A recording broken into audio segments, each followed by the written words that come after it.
welcome again, Vito. So, Vito, tell me a little bit about how you and Vincent met. I think we met over social media, right? Mm-hmm. Met over social media. My name is Vito. His dad and brother's name is Vito. I liked his videos that he was doing out in public. And I think I commented, and then he said something stupid or something in my DM or something. Probably, yeah. That sounds about right. Yeah, that's how we connected. Yeah. Yeah, man. So we've known each other for what, 4 or 5 years now? 4 or 5 years. Wow. Yeah, bro. Yeah. And you do resemble one another a little bit. Like it's you. If you told me your cousins, So I you would. know what's crazy? I got that so many times. I'm not. too. I'm not I swear to joking. God, no. It's crazy how you bring that up. So I forget who told me the other day. No, come on. I swear to God, I get it All all. right, yeah. I'm not even bullshitting. All right, then we resemble each other. I don't Like know similar what it is. family. I wouldn't say like no. brothers Well, yeah, directly. we're from Jersey. We're Italian. That all makes sense. Yeah. Yeah. Well, his name's Vito, so that's my brother's name. Right. So now Just it has all, to- it's a it full kinda- circle. It kind of just makes sense. Yeah. Right. Okay. So Vito, 21-1, Yeah, correct? You started 21. boxing what, 7 years old? 7 years old. What got you into the sport? Was your dad involved? You just loved hitting people? Yeah, I was What the first deal? one in my family. Really? That fought. Everyone else wrestled collegiately in high school and everything like that. So, but I started at 7. I thought you were gonna start laughing over there. Yeah. No, you got him. No, so whatever. I started at 7 years old. I was watching Floyd Mayweather versus Shane Mosley, I think it was, and I told my dad I want to do that. He brought me to the gym. And that was that. Where'd you start? Jamar Carter down north. Down in Newark. And now your dad wasn't a boxer at all? He allowed you to start boxing at 7 years old? Yeah, I mean, I don't think they thought I was gonna take it this far. You know what I Yeah. mean? I thought it was. They probably thought it was gonna be like, maybe a few months, a year. But my dad signed me up for 30 days. I hated it the first few days, and because I'm from Roseland, New Jersey, like a suburb, and then he brought me down Newark.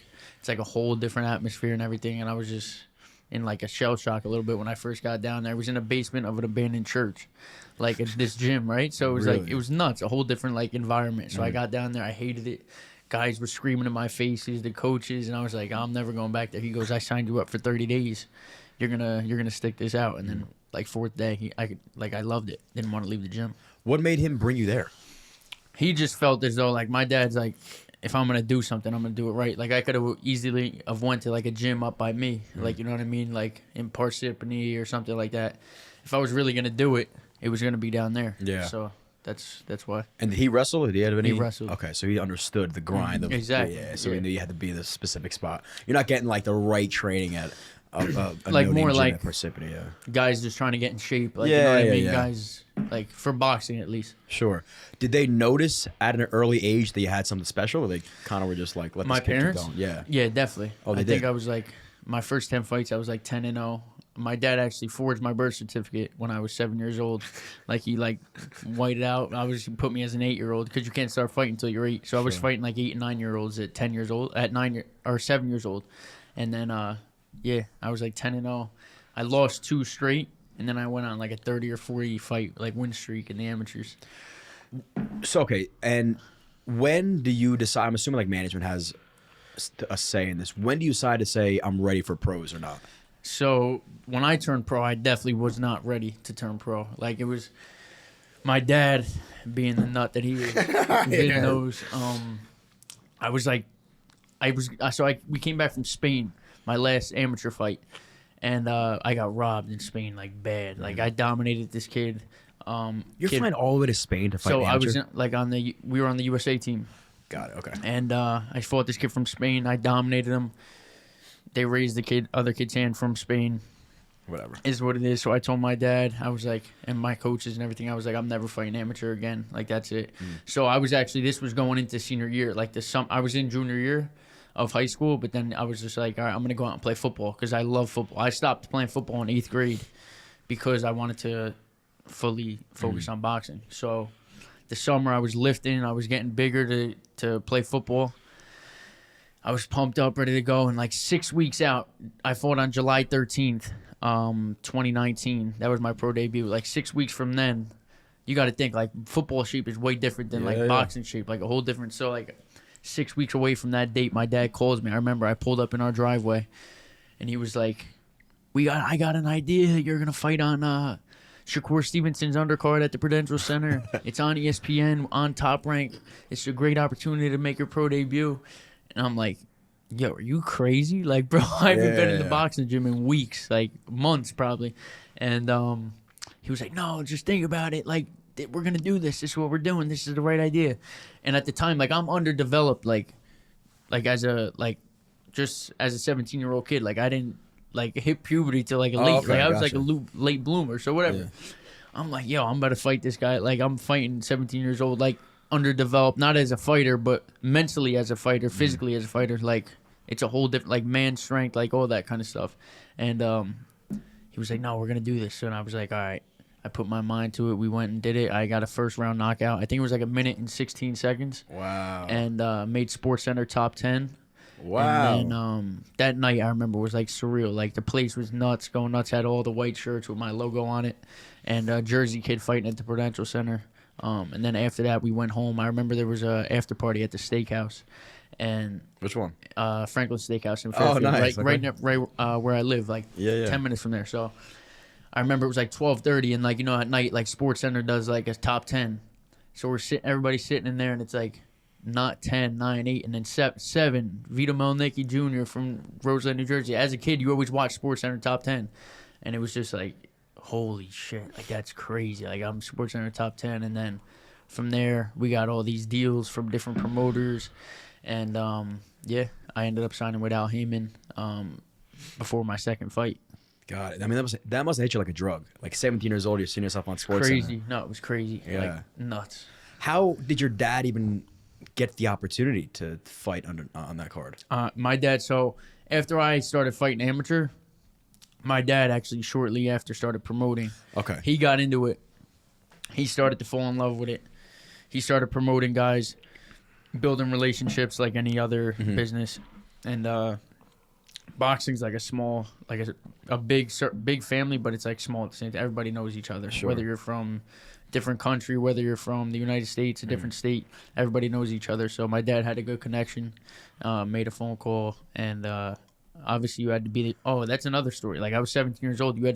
I was the youngest ever to turn pro in New Jersey. Wow. So we also, before my pro debut, we had to get the approval of Commissioner Larry Hazard to allow me to fight at 17. And because of my credentials in the amateurs, he allowed it. So I'm the first ever to turn pro at 17 in New Jersey. Good for you, man. So you go on this run. Are you now like back-to-back fights? Like, what's a busy year of fighting for My you? busiest year, I think, was 6 fights. Holy shit. Yeah, 6 fights. And I'm assuming Obviously, like, beginning stage of your career, you're not fighting.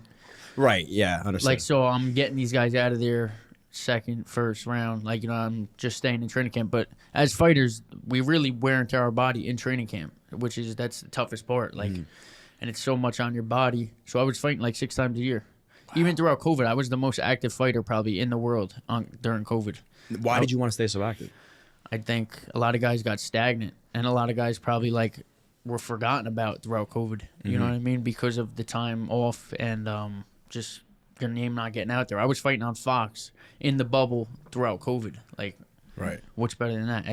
I think I was like 18, 19 years old, staying active. I think I fought 5 times a year throughout 2021 through 2022. I believe that's when COVID, right? COVID hit. 20, yeah, it was 2020 was a big year. Yeah, and then, 20. Yeah, so that's when like I had like one of my most busiest years throughout COVID, Wow. which is crazy. Like, Yeah, but like you said, you're able to do that because they're they're not amateurs, but they're not going to be like these top 10 dudes, so you can handle it. Who was your toughest fight like on your body? You walked out of there and said, I'm broken right now. I mean, I never really said like I'm broken, but I was definitely like, you know, sore the next day kind of stuff. Probably Ronald Cruz, my fight versus Ronald Cruz, which I fought. What card was that? I think it was Canelo versus Munguia card. And this was actually right after my grandfather had just died. My grandfather was like my best friend, brought me to the gym every day, like since I was a kid. So when I lost him, I fought 8 weeks later. And going into that training camp, like I had to leave my family, go to Texas, go to training camp. It was just horrible. Like, it was a tough time in my life. Made me stronger, but just toughest thing ever. And just mentally, physically, emotionally, spiritually, just was like a tough time. And going into that fight was the toughest fight of my life. Like physically, like on my body. Like the next day, I had a cut. Like I think I got like 25 stitches or something, 10 in, 10 out, like whatever. 10 rounds. It was just like a grueling fight, but it was like going back to what you're saying, like on my body, like the next day I was like sore. Yeah. Like real sore. Regardless if you get a first round knockout, for some reason you wake up sore. I'm sure adrenaline has Like to do with it. yeah, so like you're in a fight. But like that was probably like my toughest physically like feeling after like after the fight. But was he the highest ranked? Not the highest rank, but he was like, I actually knew Ronald Cruz from when I was living out in LA, because I lived out in LA training with Joe Goosen for a little bit, training at a Tengoose. So he used to come in and spar former world champ Sergey Lipinets. So I used to see him spar all the time. Me and him actually never sparred. I was in the gym with him all the time. He was actually, Ronald's a really cool dude.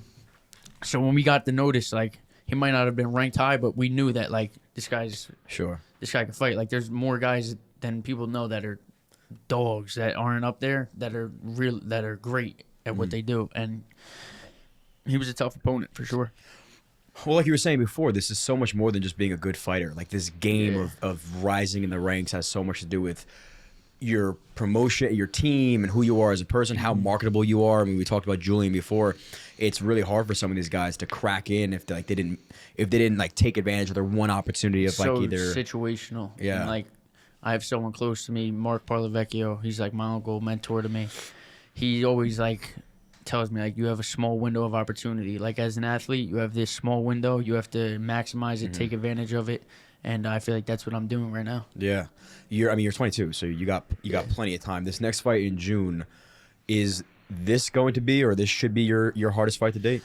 My last fight was actually my toughest fight on paper. The guy was ranked number 3 in the world. I moved up from 54 to 160 to fight him. He was ranked number 3 in the world in the WBA. He was 21-0. A lot of people that watched, I felt as though I won. I felt like boxing's an opinionated sport. You got 3 judges from different angles looking at a fight. I got a draw. So hopefully in the future, not looking past the guy I'm fighting, I'm focused on this guy I'm fighting next. But I would definitely want to run a rematch with that guy for sure, Connor Coyle. Yeah, but that was probably my toughest fight on paper, and he was a very good fighter for sure. But I felt as though I won. I don't know if you watched it. Did you watch Which one? Connor Coyle versus the Irish guy, the last fight? Which one was that? What year? Last fight, my last fight.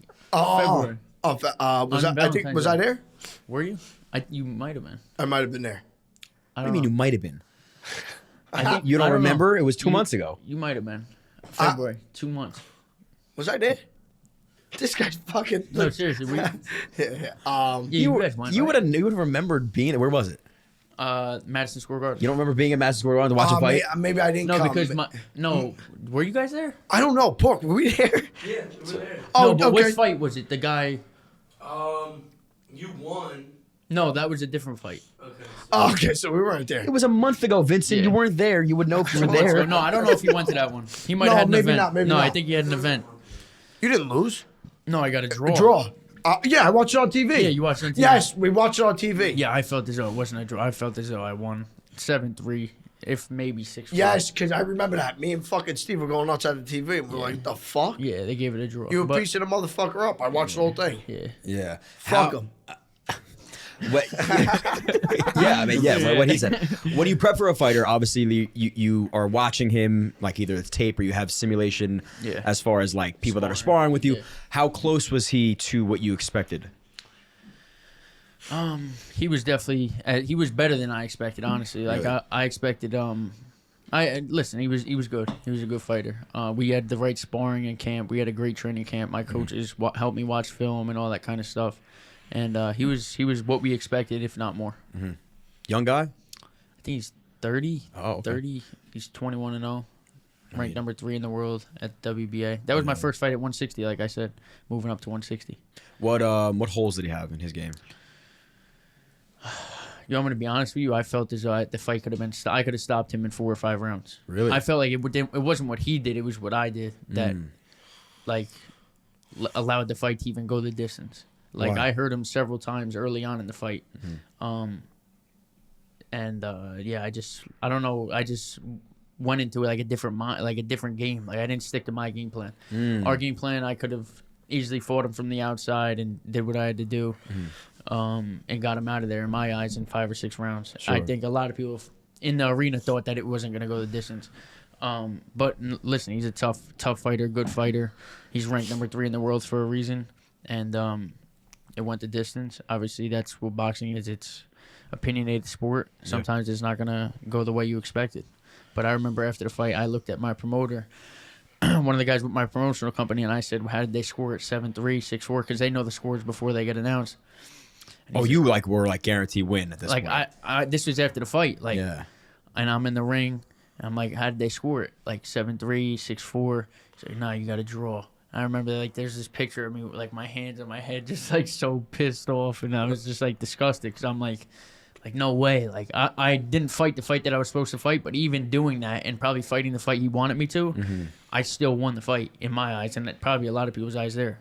When you say you didn't fight the fight you were supposed to, is that based on like you went in and for whatever reason weren't doing what you wanted to be doing in camp, or maybe your camp was trying a style you weren't used to? No, it was just me being me. I honestly went into a whole different mode. That's not how I fight. Like I went in there and I wanted to fight the guy rather than like strategically break Win this the guy match, down. yeah. Like, you know what I mean? I went in there like almost off of more emotion rather than strategically breaking this guy down, doing what I got to do and getting him out of there. Why do you think that? Could be a lot of things. Things going on behind closed doors, emotions, just, yeah.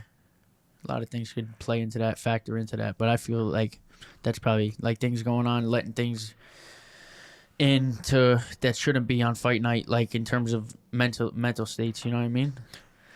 Right, man? You fought. No, yo, bro, fuck. Yeah, how was your mental when you fought?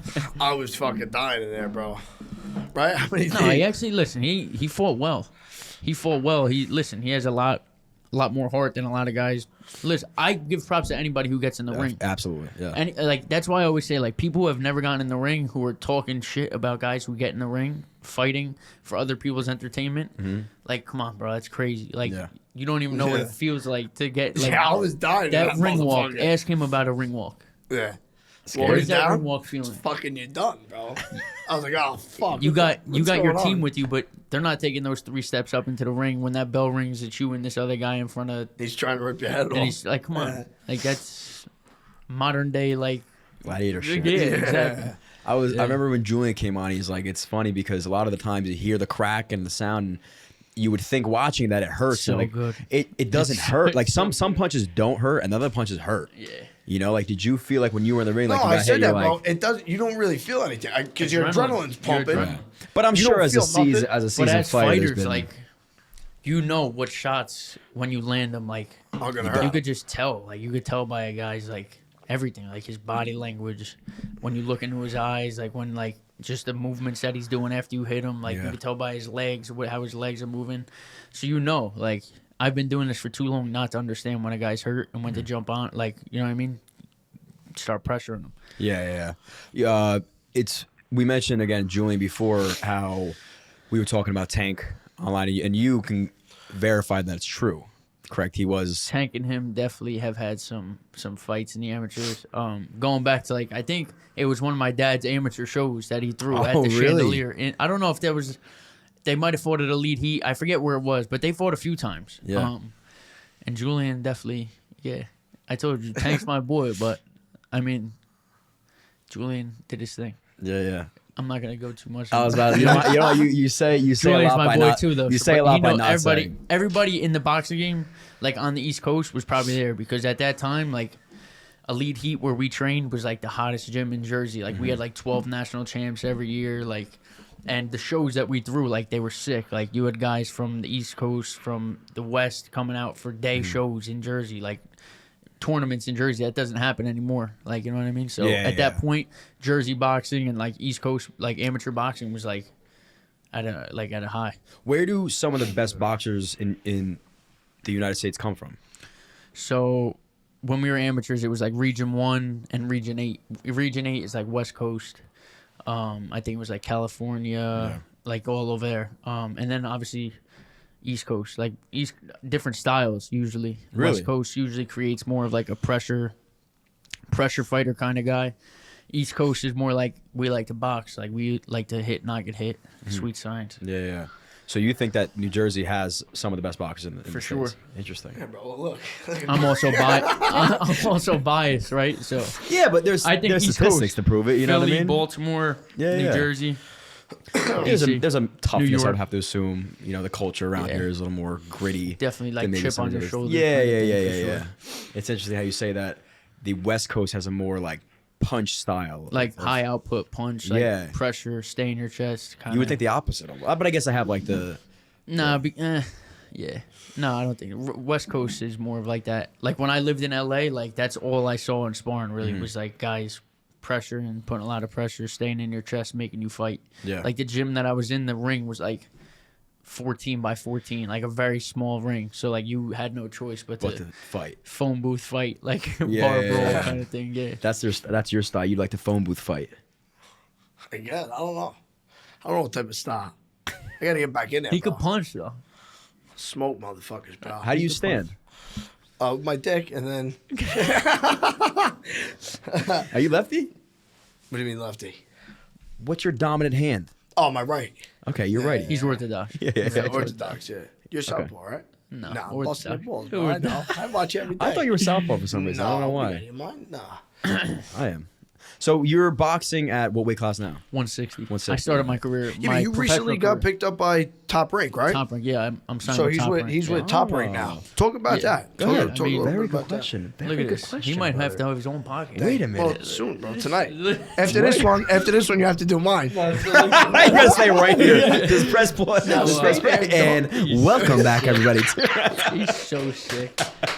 But yeah, no, please so elaborate. Top rank. My pro debut was on a Top Rank card. Okay. And then like, what was it? What is this? My fourth fight with Top Rank. So, like 19 of my other fights after that were not on Top Rank. Now, Can you explain what that means for the audience? What is a top rank card? yeah. So like a Top Rank card is they're the promotional company. They're the ones who were having the cards with their fighters on the cards. You know what I mean? So after my pro debut, which was a Top Rank card, I didn't sign with them. So it was a one-off. Like it was a one-fight deal. They were gonna see how I fought, like how I Yeah, yeah. looked. They didn't really know much about me. Obviously, I was on the USA team, but they must have not been more like they didn't know who I really was. Like they knew who I was, but not in depth. Like Sure. probably like they should have. So I fought my pro debut. Like I said, went crazy, went viral. Like my name was going crazy throughout the boxing world. Went Sports Center top 10, filled the arena, which is like what boxing like it's entertainment. Like after I fought, like the place like emptied out. Like it. Everybody just like it was nuts. They That's were awesome. bringing people up from the top level to bring them down to make it look like it was. Yeah. So whatever. And then I had contracts coming from everywhere, different promoters, whether it's from the UK, guys from the United States, from everywhere. And Top Rank's deal just wasn't what we wanted at the time. Like wasn't what we expected was going to be. Would I have loved to have signed with Top Rank at the time? Yeah, probably. Because of the opportunity they gave me. But Al Heyman with PBC, Premier Boxing Champions, gave me a great deal, and Al Heyman is still my advisor. So Al Heyman is an advisor; he's not a promoter. Got it. PBC is like the name that everyone sees, like Premier Boxing Champions. Got it. That's who Tank fights under, and like all those big names. So my next like 18 fights were under Al Heyman, his cards. He's not a promoter, like I said, but PBC, and then. Just we came to a point where we were like, we think it's time, you know, as a team to make a move promotional wise. I don't think I was getting great exposure in terms of TV exposure and that nature of things, but in today's world, I feel like it's a lot. Vin knows more than probably anybody. It's a lot of social media, things like that to get your name out there, and we just weren't. Some things just weren't how we wanted to, like in terms of fight scheduling and things like that. We thought it was the best move to go with Top Rank. Now, will Top Rank? You mentioned like a social media. Are they helping with that? They're helping with it. Really? Honestly, it's on me a lot. Yeah, I would assume. Like, what are they really doing for you? So, just giving me like that, like the map out of like what I got to do with things. Like after fights, like there was a year, I went 4-0 with 4 KOs over guys that were supposed to be step up fights with me, and damn, like I knocked out all these guys, like whatever. And like no growth whatsoever, like wasn't being like really noticed in that. Like in obviously you got to win your fights, but like in today's world, like we're talking about, it's also about selling, promoting, getting your name out there. he tells me all the time, you got to do more posting, you got to do all this kind of stuff. I'm just not big on social media. Like I don't like it's not something that like. You got 90,000 followers. Huh? Yeah, like I'm talking like I don't like. You don't like doing it. Like I'm very private. Like doing. Yeah, I feel like if you had someone run it for you, though. Like yeah, I don't. Why don't you have Vin run it for Oh you? yeah, No, imagine the audience what they would see on there. Let's see what Vito's doing today. Oh, what the fuck? Yeah, we gotta cut that out. Like I'm not really big on putting my stuff. Yeah, I out, hear you. but I have to promote. You have to myself. do it, Yeah, yeah. you have to. So I've been telling you this for fucking no, 2 he's been years, telling bro. me that since we met. Honestly, Yeah. like What do you think you should be posting though? No, I just think Just- just day to day, bro. Like- Day to day, fucking. Oh, he trains at 5 a.m. every day. You should be posting everything you're doing. Not every day, but I Snapchat, train Instagram, early. TikTok. Yeah. Have someone there to record. I think, I don't know, and then just joke around. I told you, not just training videos. I know. So that's the thing. You're a So- funny kid. I know. You're a funny kid as well. You could do all that. You are funny. And just, No, I bro, know. you Listen, train and good-looking you fuck Italian kid around from a New little Jersey, bit. bro. It'd be easy sell. I guess the only problem or like conversation you have to have with yourself is what kind of persona do I want to put Exactly. out there? So like that's like I don't curse in none of my videos. Like I don't do any of that kind of stuff. Like you know what I mean? Which again, that So, doesn't mean that I you have a lot to of young do kids that. following. Yeah. I have a lot of young kids. Me too. In the area. Yeah, but Who gives a fuck? I know, but still, like listen, like I'm like I don't know. No, Like, I get it, man. I'm very like, listen, a lot of athletes, they don't want to be on social media. Like a lot of boxers in my eyes too, especially like most guys that I talk to hate it. Like it's just something that you got to do. And I feel like I got to do a better job of it. It's a hard, again, balance of like, who do I want to put myself out there as? Like the last thing you want to do is ruin the rep that you not only like value it, you value it for yourself. You Yeah. know what I mean? If you're gonna watch your own video and sit there and be like, who is that guy? Like I hate that dude. Yeah, exactly. You're like, oh, but No, it's see, for that's views. not- You know yeah. what I mean? Like you don't. Mine's No, real. yeah, like some guys. Mine's real, so I don't have to Oh no, worry. Like, then you guys- no, I'm not you. No. Then no. I feel like you got some guys who are just, they love just like posting their workouts. Whereas like me, like, I don't really care if anybody sees like my work in the dark. Like, you know what I mean? Like, Yeah. it's just like, I don't like posting a lot. Like, honestly, as of recent, like the last week or two, I've been trying to post more stories like of my Good, training. bro. But even that, like, I don't really care for anybody to see what I'm doing in the dark when, you know what I mean? But I guess now you know it's not necessarily for you. It's just like this It's is a just- game. You got to play the yeah, game. and exactly. It's you know my That just goes into what we were talking about, like how the business is so much more than just fighting. Like you have some of the best fighters that nobody knows. Nobody knows him because, yeah, exactly. But then you have guys who aren't great fighters. Listen, I hate to do it, but Jake Paul, he wouldn't be who he is if he's not Jake Paul. Like he wouldn't be who he is in the boxing game if he's not Jake Paul. How is Jake Paul as a boxer? He's gonna get better. He's getting better. Like he's being around great coaches. Yeah. He trains from what I hear. Like he trains. He works hard. It's like him getting a fight with like Canelo. Like No, that's ridiculous. it's like crazy. Like you know what I mean? But Yeah. listen, he's the guy who generates the most money, generates the most viewership. So Yeah. it's like you can't get mad at the guy for getting to a bag. No. Like you know what I mean? So Yeah, it's yeah. like I don't know. It's a tough thing to look at because he's also bringing a good thing into boxing. Like he's bringing a lot of Exposure. viewerships, different people into the fight game to watch. right. But it's also like you got a kid like me, other kids who have been training since they're 7 years old, who don't have the following, the viewership that he has, and are working for that one opportunity that you know what I mean makes us globally like known, Yeah. and for that just generational wealth. Like that's what we're fighting for at the end of like obviously the belts and everything that comes, but like you're working to like support your family to like Right. like you know what I mean. That's ultimately what the goal is. It's hard. Yeah. I mean, you kind of know what you have to do, and I think you'll get better and more comfortable doing it as you do it. You know what I mean? It's not like day Yeah. one you'll be like, fuck so and so. This is who I am. I'm the Yeah, best no. ever. You may work into that. Like you'll see it all the time. You watch a Mike Tyson early on. He wasn't talking the way he was talking Yeah. mid his career or later when he was the best because now he feels it. It's different than faking it kind of till you make it. Yeah. You never know who you're going to be in the next couple of years if you Yeah. start posting on social. Exactly. And you may come into yourself a little more. You may realize like, damn, you know what? Like I inspired a lot of kids and now I see these DMs in my comments like, you know what? I'm helping. I have a greater purpose than just fighting for myself. Like you said, Yeah. you're fighting for your family, but now you're fighting for the kids that maybe they don't have a family. For sure. And then you're their role model, you know? Exactly. That's a big deal. No, and that's what's the beauty of social media too. Like that's the side that I have to start looking at too. Right. Like you know what I mean? So Think of it in a positive way. Exactly. You're Not- helping and inspiring, not not as like, oh, I got to put myself out there. Like No. this isn't what I want to do. Like yeah, I got to look at it in that way. Like the positive side of things. You know Yeah. what I mean? Obviously, negative could come from social media. probably get more negative comments than you do positive. But like I said, at the end of the day, I don't really pay attention to that kind of stuff anyway, so it doesn't really matter. I mean, you can see it from that lens too. Is like if you see this social media realm as a lot of it is negative, you can inject some positivity into it. Exactly. You know what I mean? You're a good dude. You got a good heart. You care about your family. You don't curse that much. You don't go out drinking, partying, and you're showcasing like, hey, you don't have to be doing this if you want to be a professional athlete. Exactly. You shouldn't be doing this if you're a pro sure. athlete. You know. Definitely.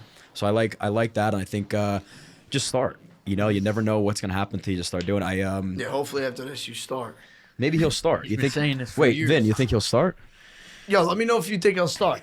Guys, comment below if you but guys like, think he's No, gonna start. actually though. No, I- Vin's I- been telling me this for years. Like, let's start right now. right now, we're gonna start. Well, this I'm is gonna record you in the listen, sauna. No, this this is a a start. good start for you, No, like they- just getting in front of camera. Exactly. Like no, but the cameras isn't what like I mind. Like I don't mind the cameras. Like No, you just don't want to see. I just don't like putting my stuff. get it. Like you know what I mean? Yeah, you just don't And care enough. No, exactly. I just don't care enough. But But it's think something that about you think gotta about care more about. opportunity and Exactly, everything else more that comes with opportunity, it. which brings other stuff. Right, exactly. Good stuff. I mean, you do brand deals, all right? Yeah, You did a few of 100%, those, yeah. so you just, but Yeah, think imagine about if I more put it money, if more I- fucking forget it. Exactly.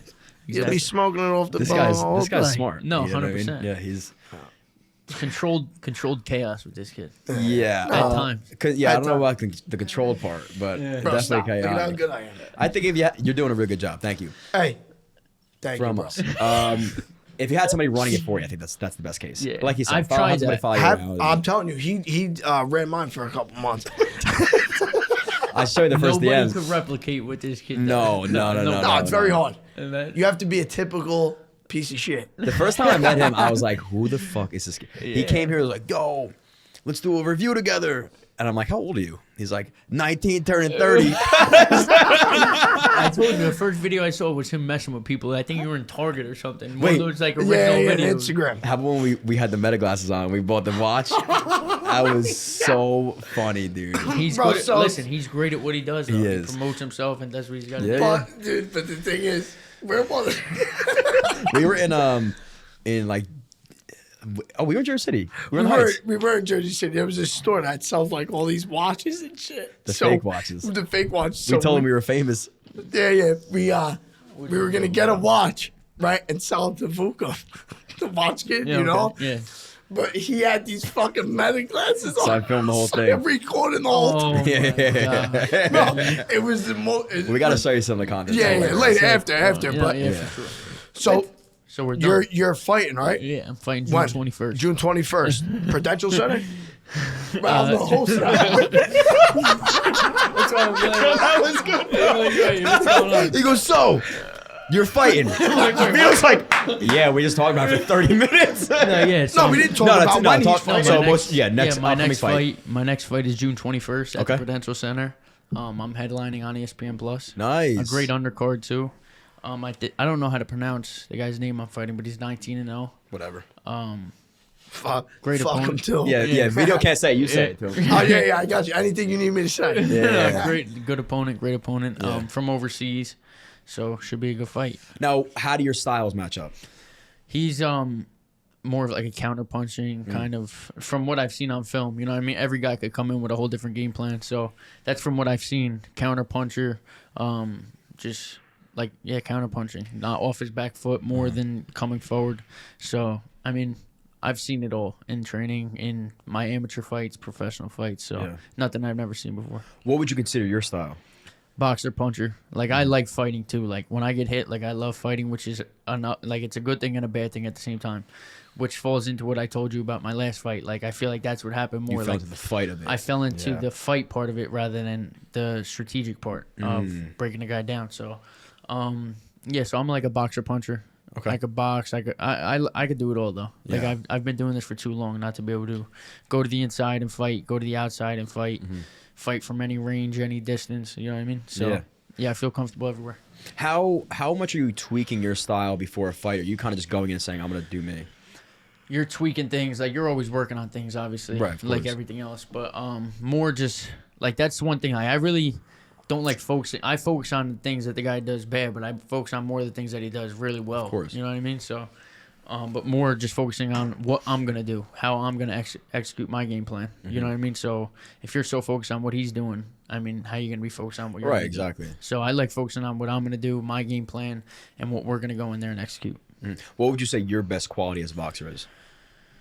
Just being able to adjust on the fly. I feel like not being able to having to go back to your corner and hear them tell you this is what you got to do, but me being able to see it, which also goes back to my experience in the amateurs throughout sparring all these top world champions, and in all my pro fights too, like being able to adjust on the fly, and then also just like I said, being able to go any place in the ring and fight the fight that I want to fight. Yeah. Just you enjoy the act of actual fighting. For sure. I think it's just an interesting concept. Like, you're 22 years old, you've been fighting your entire life. Do you feel like you missed any part of childhood because you're a fighter versus not? Definitely, for sure. Like, I missed so much as a young kid, teenager, and even where I'm at now. But it is what it is. I'm here for a reason. I'm doing something that kids would dream of. You know what I mean? Kids from other countries, kids from around here that are dreaming of that. I'm in that stage of my life right now, living my dream, and everything I've ever dreamt of since a kid, I'm here and I'm enjoying it. I'm just working, doing what I got to do every day, and just like I said, living the dream. Yeah, it's not like, I would assume you're not looking back and regretting because you're doing exactly what you want to do. Yeah. They say like sacrifice it's not a sacrifice if you're doing what you want to do. Sure. But obviously it still sucks. Yeah, like, but listen, what sucks? You missed prom? No, actually it was at prom. I'm missing like more family stuff. Yeah, for me. that makes like, sense. Being away from my family, my younger brother, who's like my best friend, missing him grow up. Like, I'm coming back from training camps, and he's sprouting 2 inches in height. Like, that's crazy. He's starting to get a deep voice. I'm like, yo, what's going on here, right? Like, you know what I mean? Yeah, chill out. My family, my mother, my sisters. So just being away from my family. How many sisters you got? I have 2 sisters. One brother? One brother. Oh, yeah. big family. Yeah. Me too. I'm one of 4. It sucks, but at the same time, I'm doing this for them, and they understand that too, and they've sacrificed so much for me to be in this position, in this point in my career, that I'm gonna get it however I gotta get it. Right. Like, they respect that, and you appreciate and love them so much more now that, not that they're missing in your life, but there's only so many opportunities you have with them, and you make them. How many people like live at home still, and they see their mom and dad every day, and they breeze by them, and they don't even think twice about it, and then you leave for a year or whatever. You're like, holy shit, I love you grow up and you realize. And I hate like how corny it is, but like the only people that really have your back and understand you are family. 100%. I think it's, for me personally, it's more of like the feeling that's like undescribable comfort that you have when you walk in the room. If you have a good family, right? Because sometimes people don't. But thankfully we do. When you walk in the house and you're just like, I love being with these people. When you're young, maybe you're like, I'd rather be at the party. I want to go hang out with my boys and this and that. And now you get back home, you're like, man, I feel like I'm the best version of myself around these people. You know. Well, and another, like, you could just, your guard goes down. You're just so comfortable. You know what I mean? Yeah. Like, that's where you're so comfortable, where you're so just yourself at that point. And I mean, your relationship with your family is like no other. Like, I have great cousins, aunts, uncles. So like my whole family is like, they're all like great. So when we're all together, it's like when you're younger, like you said, you take those times for granted. But then as you get older, you're like you lose your loved ones. You see, like, and then times you're like, damn, I'm taking this for granted. Then every moment you're with everybody. Like, for my case, I'm always leaving, going somewhere to Texas, wherever I'm going for training camp. I try to make these days last forever. Like, you know what I mean? So yeah, it's just those times with them are just priceless.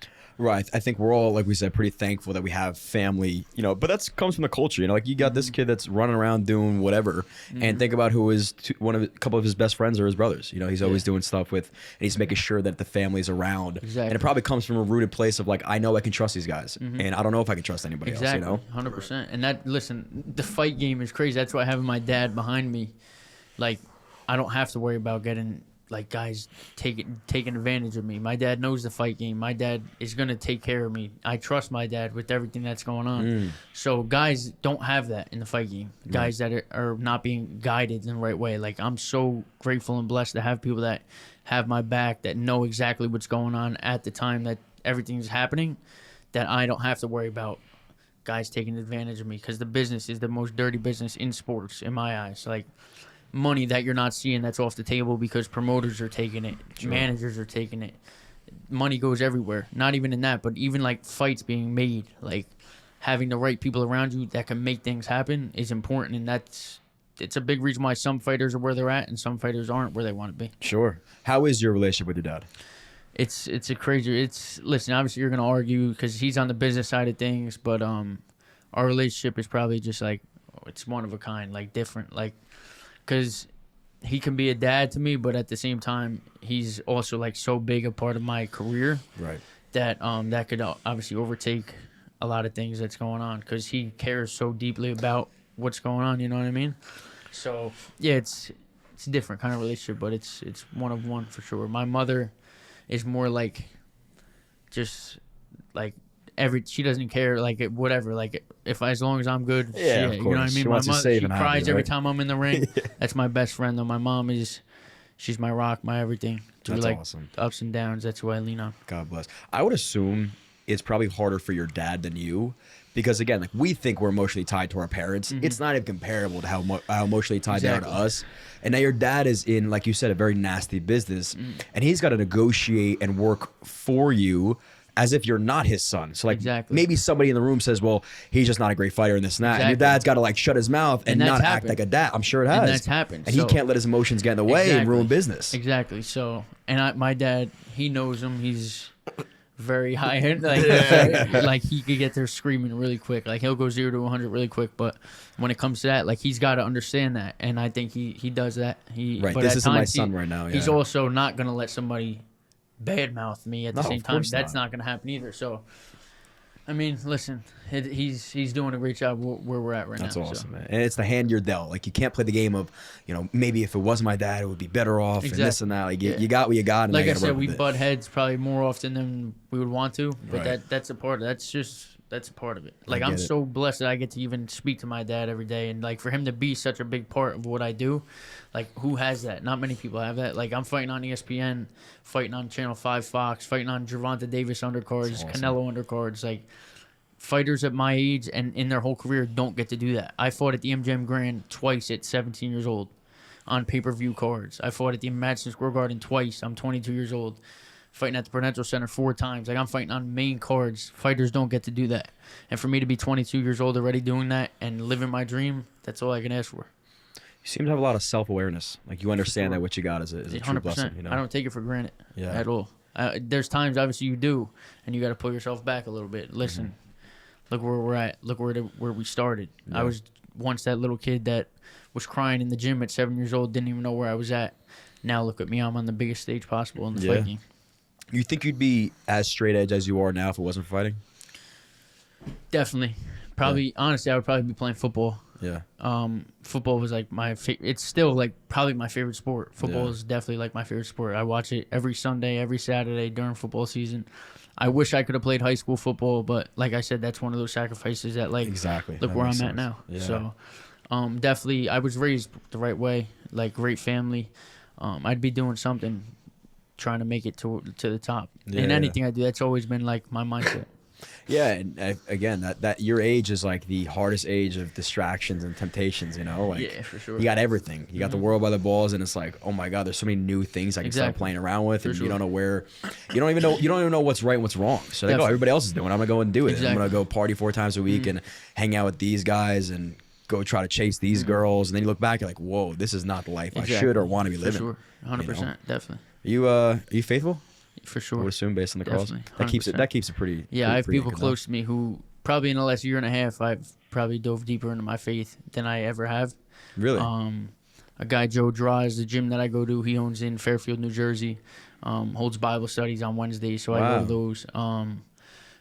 Johnny Liara, my agent, one of my agents with my company, my agent company, that he's helped me dive deeper into my faith and probably expanded that outlook for me. You know what I mean? Like things that go on in your life between your family, things going on outside of it. Like it's something you surrender everything to him, realizing that it's so much deeper than what's actually going on. You know what I mean? Absolutely. So, I just heard. Find a peace too. Like you just find like that. You're just at ease, like with everything. You're just at peace, knowing that everything's already set in stone. Yeah, the concept of like being an atheist for me doesn't even it doesn't make sense. Why, if that's what you think is, number one, why would you want that to be? Like the other option, which is, believing in a higher power, the ability to surrender your problems to something else. Exactly. How great does that feel? It's why would you phenomenal. not want that as an option if you can take it? Like a weight, yeah. and lift it off your shoulders, you know what I mean? Like even like if I got stuff going on at home, like when I'm in Houston, like with my family, if my family's hypothetically going through something, knowing that he's there with them every step of the way, like exactly. that's a sense of being at ease, like knowing like they're good. Yeah, that's a really good point. When you're focused on what you're doing and you feel absent in your family's life and like, man, I wish I could take care of them. Exactly. Like, well, God's got them. Exactly. At least something or somebody is taking care of them. That's something that like obviously I don't throw it on to people. Like you see, I haven't mentioned it once, but I feel as though like in today's world, I feel like that's not like it's faith needed. isn't. It's needed a lot more. It's needed, and I feel like people going through things, not even like just in everyday life, like just think about it. Think about building that relationship. You'll be so much more at ease, so much more peaceful, and you'll live so much more of a pure life, and just you'll appreciate everything so much more. Yep, very well said. The wrestler AJ Ferrari, he just he plays third in the That's Nationals. my boy too. Yeah. Is he really? Yeah, That's AJ, awesome. So I heard him talking about. He's like, the reason Penn State is so good is number one, they're so closely knit, but they're all faithful. They all lean on their faith, and they all they study it together. Exactly. And my buddy Bo was on the podcast a couple times. He's very faithful. Like he was raised that way. There's always a bit of a difference between. I wasn't raised and neither that way, was I. yeah. And I think you and I then carry not that we don't understand, but we don't comprehend like to the extent maybe they do, because we've already been influenced by something else. So like we live this life of like we know where we should be, but maybe we question. Whereas like Bo, you can tell he was rooted in that. Like, he wouldn't even curse. Like that's how aligned it's a he whole is. different. You know what I mean? Exactly. Like I made my communion, I made my confirmation. Yeah, I went we to all do. CCD, but was I really there? Like I didn't want to be there No, at the time. Like you know what I mean? Like I didn't. You don't want to be there? Like come Bro, on. my first confirmation, I was drunk. He said, "Wait, I can drink wine here." I gotta No. pee. Go ahead. So Let's keep going. he's over there bouncing around in me his slow chair. down. He's got ADHD. waiting for the break. No, yeah. Oh, was that it? Perfect time, He's bro. running out. Joke about time. So yeah, and I think just planting those seeds to people like who need, like you can tell like need it. You know what I mean? Like Yeah, it's funny because when you start to learn, I think people go one of two ways, right? When they learn something new, I don't care if it's religion or whatever. You either go the route of I'm now an expert and I'm going to spew it onto you and I'm going to teach you my ways because I feel really good. And then as soon as I come across a question that I can't answer, I'm stumped and you prove me wrong, right? Or the option two is maybe like where we are. We understand it helps us, and we go to Bible study, we learn, and we read the Bible. I'm not a master, like, but we're not a master, and we Yeah. don't feel comfortable maybe like sharing the word of the Lord with somebody else. But as a Christian, you're kind of supposed to do that. It's like, when is the right time? And I had the same conversation with my pastor, and he's like, look, you've been at this now maybe a year. You've been coming to Bible study. He's like, I love it. Anytime you have a question, come to me. Bring people to me. Absolutely. He's like, but if in 2-3 years you're still doing that, then you're not as devoted as you probably should be. You're not learning enough. You're not buying all in if you keep having to come here or you don't feel comfortable enough talking to somebody else. Maybe it's because you're not living the way you know you should be living, and you'd rather bring them to me because you know what? So I think that's you're in a really, really good spot. And anybody on the journey, you took that leap, and that's all that really matters. Exactly, You know, for sure. the best analogy I heard, it was a kid talking to a pastor. He's like, well, pastor, do I have to stop smoking weed if I want to go to church? And the guy's like, no. And he's like, no, I don't think you understand. Like weed, marijuana, do I have to stop smoking it? And he's like, no. He's like, do you have to clean yourself before a shower? Like the point of this is so you don't want to have to do those things. It's not you should feel guilty and you have to get rid of them right now. We want to teach you how to live so then you don't feel the need to have all these temptations, desires. To have you know? the need to do those things. You know what I mean? Yeah. So, man, I've been surrounded. He's so sick. He's not. Funny guy, bro.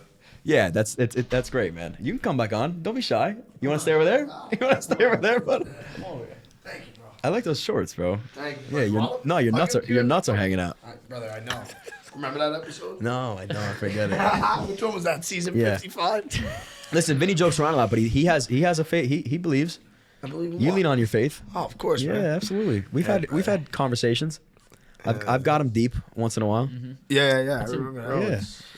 It happens to everybody, man. Whether you're a jokester or not, you'll come there No, eventually. he's got a deep conversation side to him. You got to just get him there. Yeah. No, but I don't know. Everybody makes it seem like no. Here's the thing. I can get serious. Right. I just I love joking around. No, when he wants to, he will. Like, but when he Yeah, it's doesn't not- want to, you're not getting him there. You won't, like, you know what I mean? I agree. gotta fool around, bro. If half of my days are so You gotta- serious, I can't. I feel upset. I have to make jokes. You know what I mean? I have to feel like I'm all right. If I sit there fucking being so serious all day, then what am I, a fucking asshole? No, I don't want to be serious. I want to be able to fucking live freely, man. Just take a deep breath. I don't blame And you. forget Honestly, it. I think you have a pure soul. More people should feel like you. And don't feel forced to feel any other way. The way No, you I feel is don't. what you Yeah. feel. If you want to enjoy, you want a good life. Oh, no, why- he's gonna- yeah. No, I don't blame you at all. And I think people can learn from you and say, why am I so serious right now? So why am I so uptight?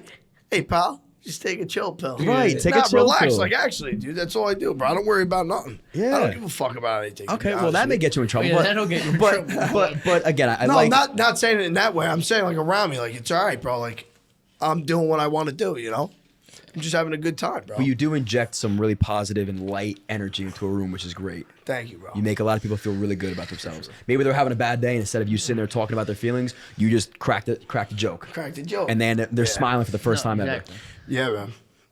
Oh, no, when First you time leave, ever. like, hanging out with him, you're like, you're joking around. You're like, wait, what's going on? ever. You say a stupid joke to your friend, and they're like, "What?" I'm like, "Nah, sorry, Vinny, yeah. Vinny would have got it. No, Vinny, but this guy, I'm like, forget it. Don't worry. I'll go back to being serious. Vinny makes me feel young again, man. I'm 29 years old. Every time I hang out with Vinny, I'm like, Yeah, "Come on, exactly. get back, baby." But I gotta be careful, you know. Be careful, bro. Settle down. We Now. gotta balance each other out a little bit. Yeah. No, Vito, this has been great, man. So June 21st June 21st. at Prudential. Yeah, Prudential So we're gonna Center. be there. We'll be We there. got tickets Yeah. front row, or We're how's that work?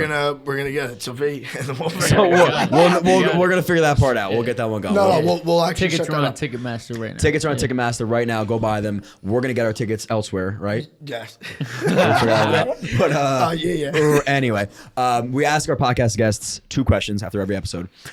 In your entire life, We're not going to talk to Vincent at all? No, he's I already already answered. did. He already He's answered. He done. did this one already. He's done. Yeah, All right. and he had a really good answer for these. No, I told you, I'm talking about I'm when the I- co-host. I'm here whenever I okay. got it. yeah, you he had know? a good answer for these. So Why were you even here? wait, Stop. he You asked that told me, question. motherfucker. Remember that question? He said, "So you're fighting." Oh, yeah. Thank you. Right. Yeah, Hey, no, definitely. from us, bro. We're not done yet. Hold on, we got one more question.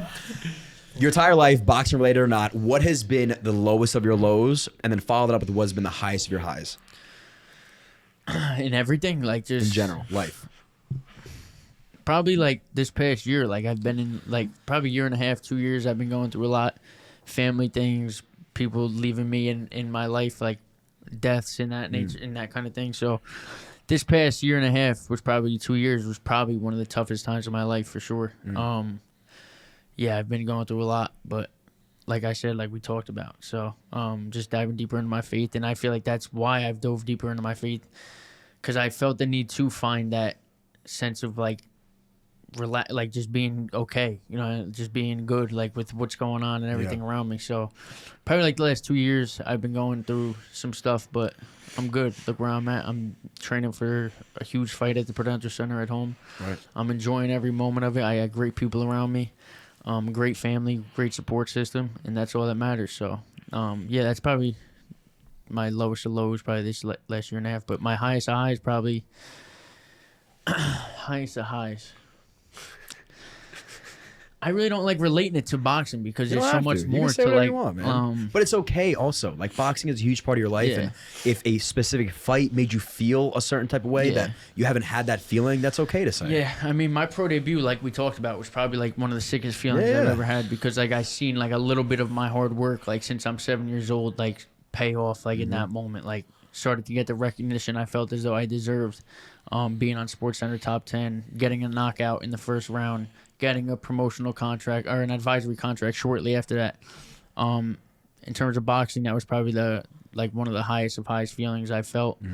Yeah, and even like it's gonna sound crazy, but like going through adversity, I have felt the highest of highs because like after my first loss as a professional, I was 18 years old. It was on Channel 5 Fox during the COVID, the whatever that stuff going on, and then I had my first loss, and then after that, like, I felt so like rejuvenated in what I was doing, like almost like motivated, like, and to never feel that feeling again, and it took my drive and determination and just work ethic to a whole nother level. And in that moment of feeling so low, I felt so high because of the place that I knew I wanted to get to in my career. Awesome. Great answer, man. I appreciate that. Well, that's it. Vito, thanks for coming. Absolutely. June 26th. Buy your tickets on No, Ticketmaster. June 21st. Yeah, not June 26th. 21st. June 21st. June It's okay, 21st. Hey, listen. You need me to say it? You all right? You need help? Ready? We say it. June 21st. Buy your tickets on Ticketmaster. Prudential Center. Prudential Center. That's it for today, everybody. And if they don't get them online, they can get them at the box office. Box office. Is that tell them? I mean, hey, does that listen. really work? No, you can get them the day of, but get your tickets beforehand. Get your You don't- tickets You don't know beforehand. if they'll be there. Yeah, You know? I they- say get really- your tickets right now. Yeah, I think. And we're- use code Vince. yeah, there you go. There you go. That's Get it your for today, tickets everybody. now. Yes, sir. Get your tickets Thank you, now. guys. No, Absolutely, thank you, man. bro. Cheers. Hey, you know what? Great co-host. Thank you, bro. Great co-host. Peace out, everybody. Thank you, bro. Yeah, good talking to you. Yeah. But yeah, bro. Great job. Stay right there because I gotta start mine. We gotta take a picture. What's up, guys? Great job, but hold it. yeah.